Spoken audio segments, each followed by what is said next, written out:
ఒక వర్షం పడుతున్న రాత్రి రాహుల్ తన ఖరీదైన కారులో హైవేపై వెళ్తున్నాడు. అకస్మాత్తుగా కారు టైర్ పంచర్ అయింది. చుట్టుపక్కల ఎవరూ లేరు. చీకటిగా ఉంది. రాహుల్కి కారు టైర్ మార్చడం రాదు. సహాయం కోసం ఎదురుచూస్తున్నాడు. అప్పుడే ఒక పాత సైకిల్పై ఒక పేదవాడు రాము అక్కడికి వచ్చాడు. రాహుల్ భయపడ్డాడు. వీడు నన్ను దోచుకుంటాడా అని అనుమానించాడు.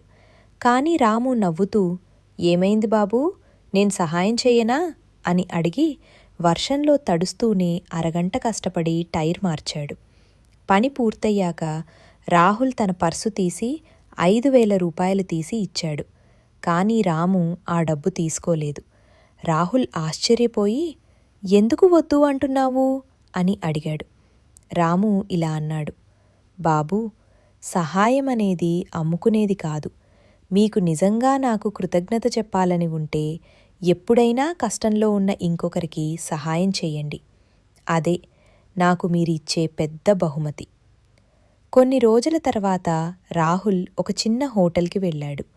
అక్కడ ఒక గర్భిణీ స్త్రీ చాలా కష్టపడుతూ సర్వ్ చేస్తోంది. ఆమె ముఖంలో అలసట స్పష్టంగా కనిపిస్తోంది.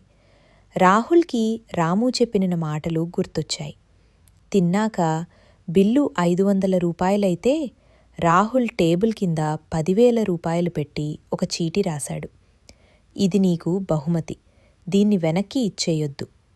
ఆమె ఆనందంతో ఇంటికి వెళ్ళి తన భర్తకు ఆ విషయం చెప్పింది. ఆ భర్త మరెవరో కాదు, ఆ రోడ్డు మీద రాహుల్కి సహాయం చేసిన రాము. నీతి: మనం చేసే మంచి ఎప్పుడూ వృధా పోదు.